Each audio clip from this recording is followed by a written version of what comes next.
Let me start with the programmatic myth busting. Programmatic, all of you have heard the term, but very few people actually know what programmatic means. And I thought it's good that we share some myths and bust some of them. So let's start with the first one. Very simple. It's about programmatic TV fully automates all steps in the advertising workflow. Who is dreaming about a fully automated workflow? Everybody dreams about it, but is it happening? The answer is no, it's not happening. Even in programmatic TV or addressable TV, you have people who are involved. And these people do especially the negotiation on rates, on rebates, and some of the available spaces. We hear from Finecast this evening how they address that, but even in a very, very automated environment, there's still humans being involved. So yes, it is not fully automated. Humans are still involved in that process. The second myth is about programmatic means TV advertising rates will fall dramatically. It will become damn cheap. Actually, who thinks that that's true or that's wrong? Nodding? Yes? No?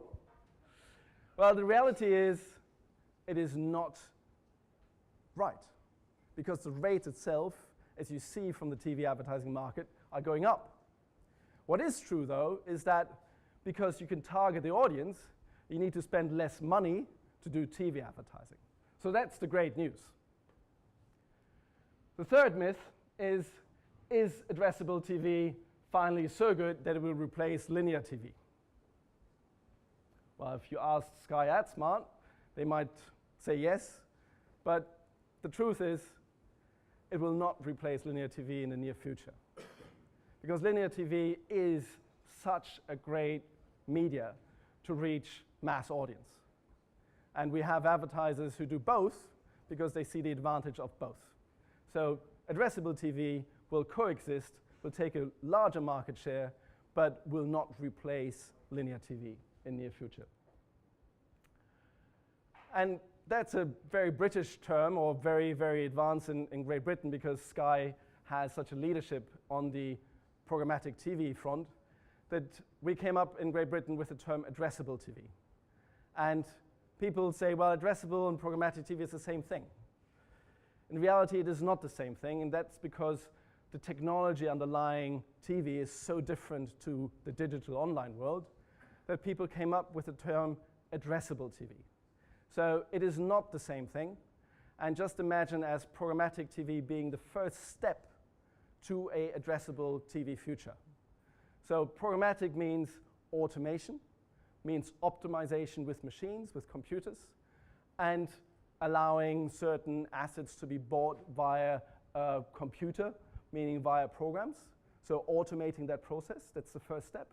And then you can target the audiences with more analytical data about demographics, which you buy from data providers, to overlay that with the GRP data or the other targeting audience data that you have on linear TV. That gets you to programmatic TV. But the addressable one is that all of us watching the same program on TV, seeing different ads. That's addressable TV. Helpful? Now, there's 7 reasons why all of us at the end of this session tonight should be really excited about addressable TV future. All of them are relevant, and I think all of them you will like if you are in the TV, in the advertising industry. Number 1, TV is the largest media category which has not been disrupted as of now. Now in the UK, TV advertising is roughly about 25% of the total spend. In other markets in Europe, it's 45, 50%. But even with 25%, so more than £5 billion in the UK have not been disrupted, I say disrupted, by this thing called internet. Now everybody is looking for a disruption. Disruption to a certain extent is good, but TV, with becoming addressable programmatic, offers a huge amount of advantages that Credit Suisse last year made a report in the US saying that because TV gets addressable, allows to grow the TV advertising spend by more than 7% every year, to double it from 50 billion in the US to 100 billion in the next 12 years.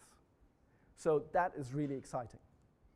Number two, if you want to buy real audiences and not reach like you're doing on GRP overall, this is the first time that you can target real audiences, real people on a TV set, on a TV program. Very powerful, really powerful. Number three, if you want to spend money on the audience, you know the famous joke, I spend 100% my budget, I know that 50% is wrong spent, 50% is rightly spent, but I just don't know which one. Here, you can target real people. You can target whom you want to target and find out whether my ad actually works or whether the targeting was wrong. Here, you can do it. Number four, it opens new segments which have never been exposed to TV advertising. So you will see later on from the colleagues from Sky that they have tapped into a market who never advertised on television beforehand. That's a complete new segment for the agencies, for the creative people, for the media planners. Those are advertisers who advertise in print or on digital or maybe on outdoor. Now you can offer them TV advertising. Number four, for all the creative guys between us tonight, this is really exciting because you can create suddenly multiple variations of one campaign targeted for 50, 60, 80 different people inside your target segment.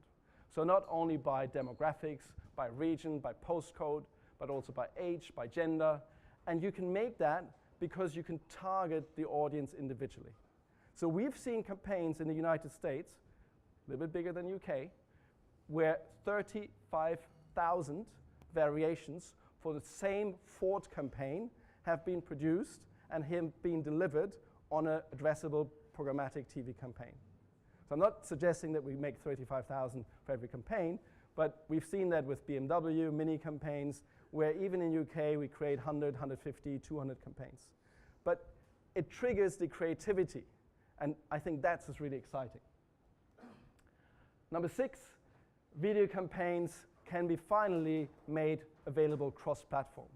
So for the media planner and for the creative agency who has a great campaign, a video campaign, he is today blocked by saying, social media, I need to have these ratings. For online, I need to have these ratings. And for TV, doesn't work, can't compare it. Now, once we have an addressable TV market, which works with the same rating systems, we can take the same campaign and transpose it into a TV environment. Now, it happens in some markets, but obviously there's some risk of cannibalization, of price erosion. So there's lots of scientific research being done to make sure that the rating systems are really comparable. But that's a very exciting topic for especially the media planners who are here tonight. And last but not least, the seventh one, which is kind of relevant, not because of what happened with Facebook and the recent flips that we had with Facebook about data privacy. It's more about the safeness of the media where you're exposing your advertising. So brand safety is, in the online jargon, digital campaigns, a huge issue. And Unilever and P&G pulled all their budget out of video campaigns from Facebook and YouTube because of the concern of brand safety. They don't want their ads in an environment exposed which they can't control. And TV is exactly the opposite of that. The broadcasters control the context, Clearcast controls the safeness of the ad, and it is part of that safe environment which allows to have now a brand safety for advertising realized. Combine all that together and you have a fantastic, attractive, targetable, secure, brand safe environment.